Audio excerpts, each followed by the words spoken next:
Ladies and gentlemen, Uprising spoiler season has begun, and I am all the way here for it. I stayed up late last night to see the spoiler of this card, in fact, and kick off the entire spoiler season, and things have been just rolling through as the day has gone by. It's been really exciting, and it's weird because as I normally do, I'm going to do hopefully a daily spoiler review, a roundup of what's been spoiled thus far. So if you want to watch each day along with me, feel free to hit the little subscribe button and make that number go to the other number.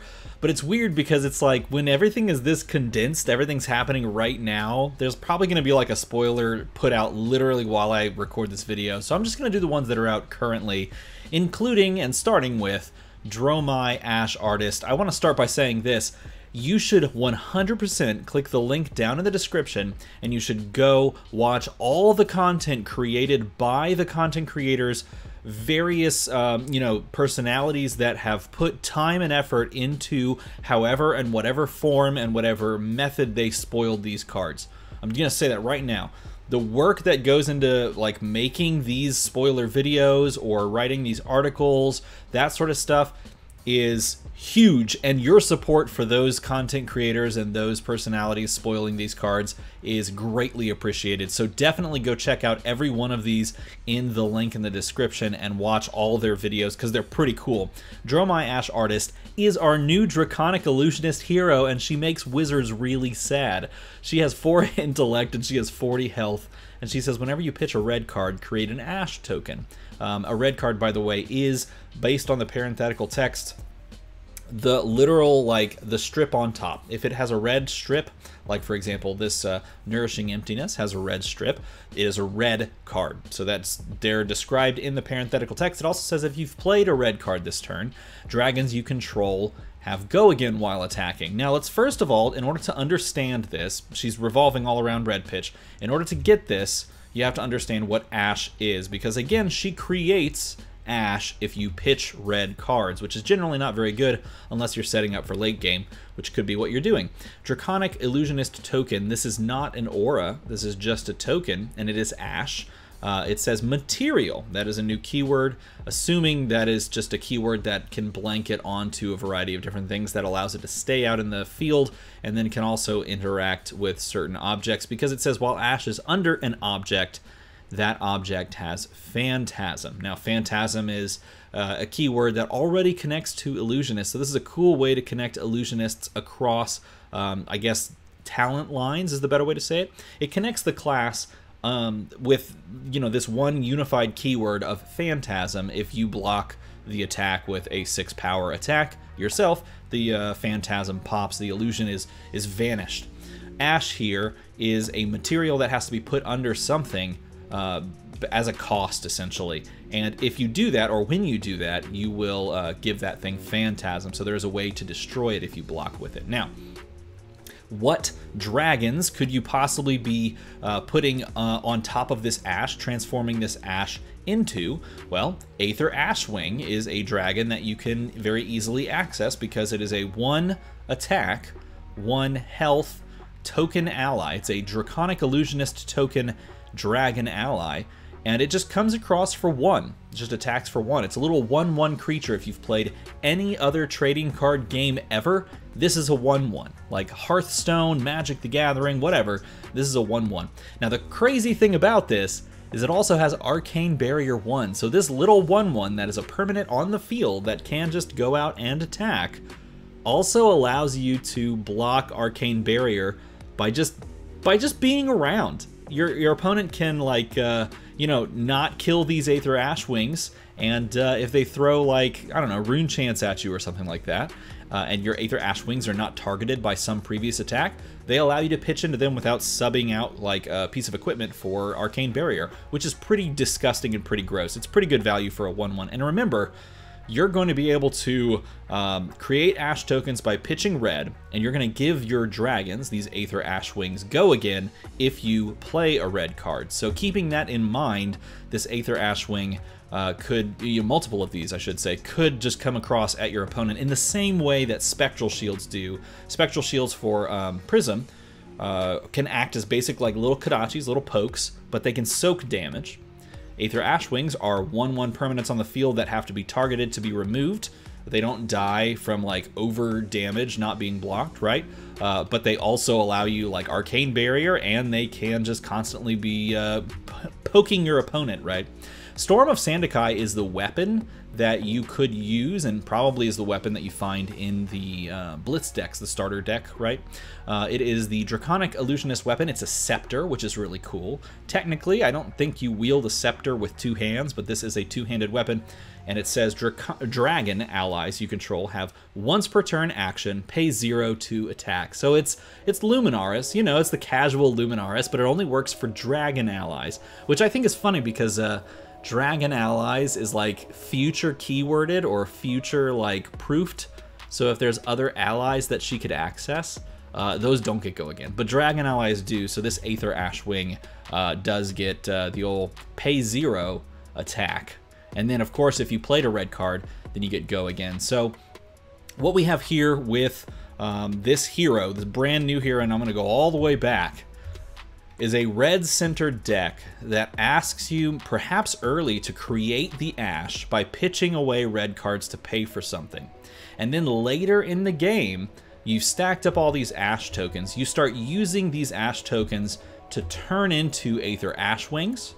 And then after doing so, you can, having a bunch of Aether Ashwings, you can, attack by playing like a red card. Let's play a 0-cost red, and then attack with all these little Aether Ashwings. So that seems really cool. Silken Form is one of the pieces of equipment that we've seen thus far, and it says, instant, destroy Silken Form and transform target Ash you control into an Aether Ashwing. So this is one way that you can get an Ash into an Aether Ashwing. We currently don't have, from what we've talked about thus far on these cards, no way to actually turn the Ash into those little dragons, but we'll get to that in a bit. This is one way that you can actually transform Ash into Ashwings and deal damage. It's one of those things where you can only do it once. You can only destroy this and then make one, but you have that capability open to you. It doesn't block for anything. The Silken Form has a 0 block. It's an armed piece of equipment, but it does have Quell.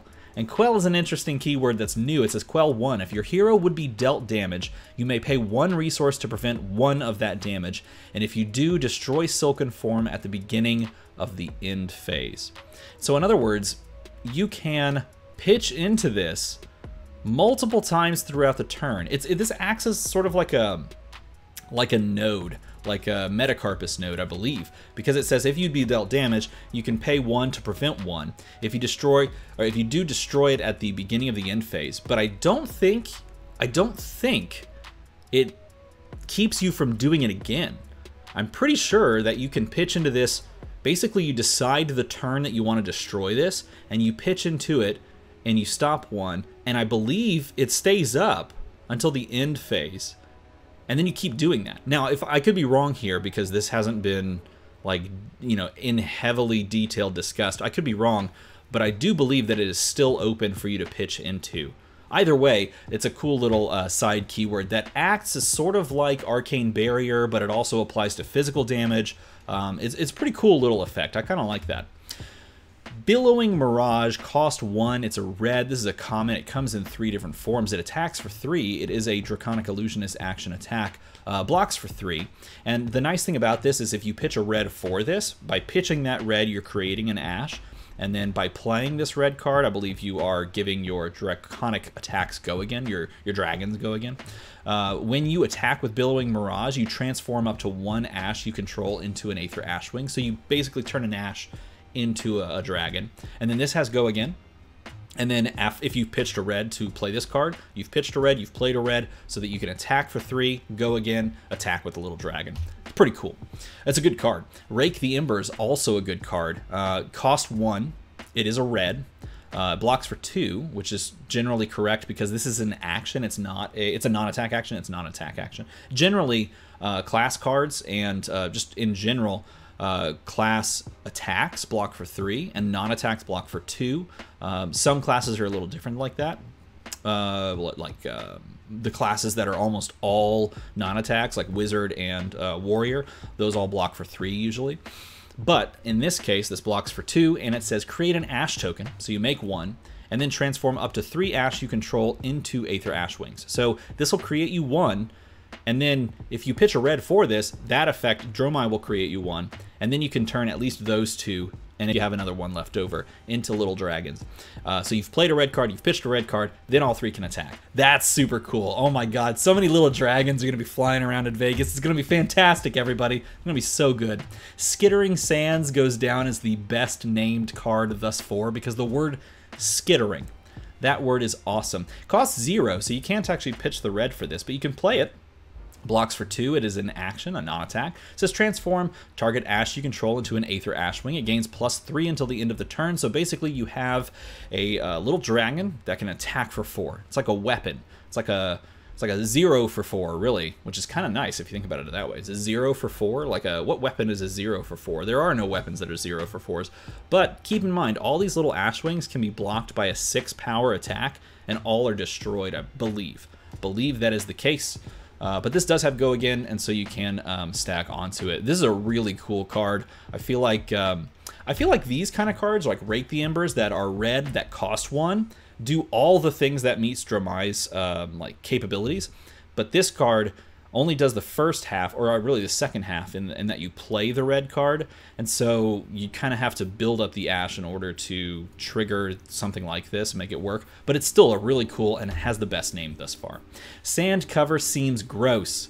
I don't like it. It costs 0. It's an instant. And it says target Ash you control gains Ward 4 until end of the turn. Ward is a new keyword as well. It says if your hero would be dealt damage, prevent 4 of the damage and destroy this.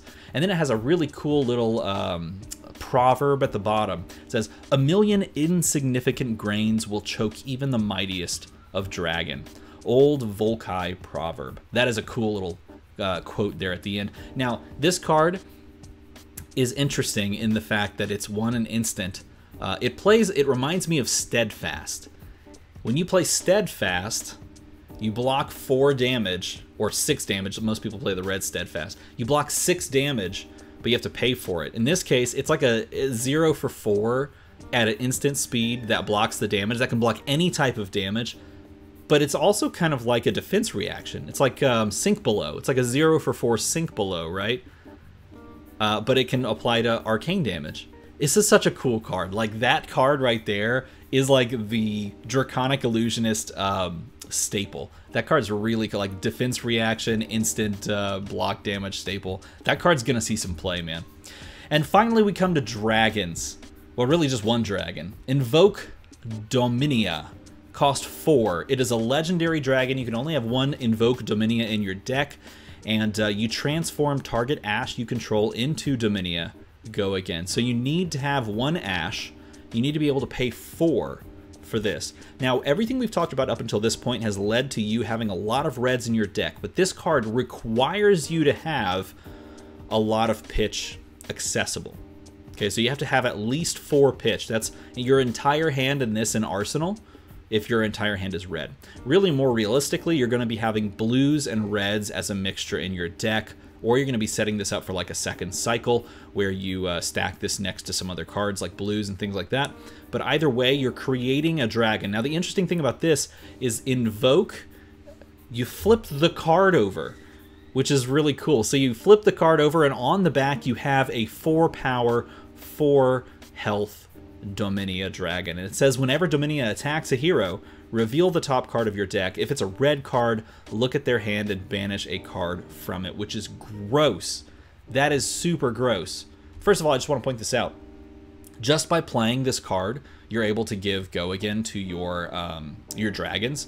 And this, at the end of it, says Go Again. So you transform target Ash into Dominia, and then you gain Go Again, and then you can attack for free for 4 with Dominia. And you look at the entire hand of your opponent, and if you reveal... Oh, sorry. No, you reveal the top card of your deck. Sorry.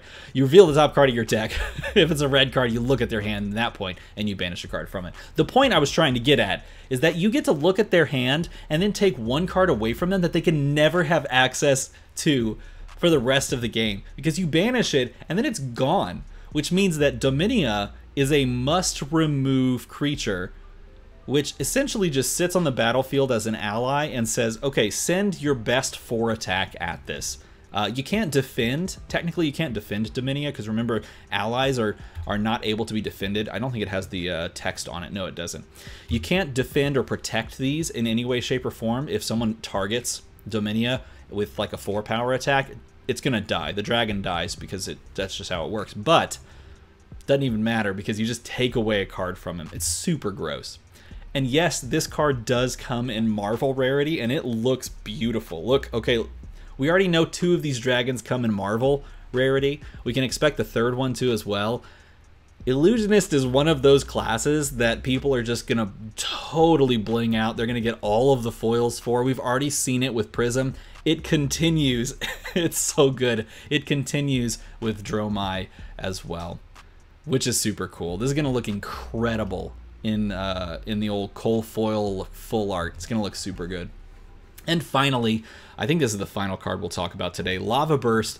Not necessarily related specifically to the Illusionist class. This is just a Draconic talent card that you can access. It blocks for 3, it attacks for 2, it costs nothing. It's a red card that you could play in Dromai if you wanted to.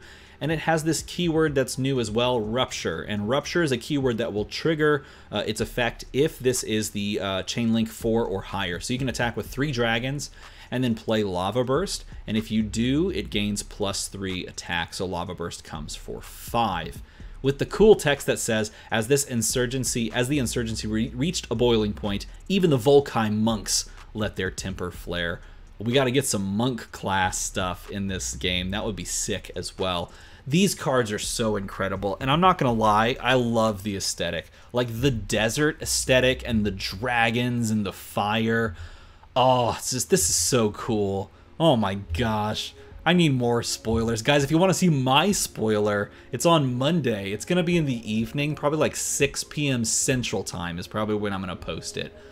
Oh, it's gonna be so good. My card's pretty good. I'm just gonna say my card is pretty good, but I love this aesthetic, and it's gonna look incredible in rainbow foil and cold foil and all the foils. It's gonna be so cool. If you enjoyed this video, if you got something out of it, feel free to hit the like button or the subscribe thing and make the number go to the number, and we'll see you tomorrow for the next one. As always, thanks for watching.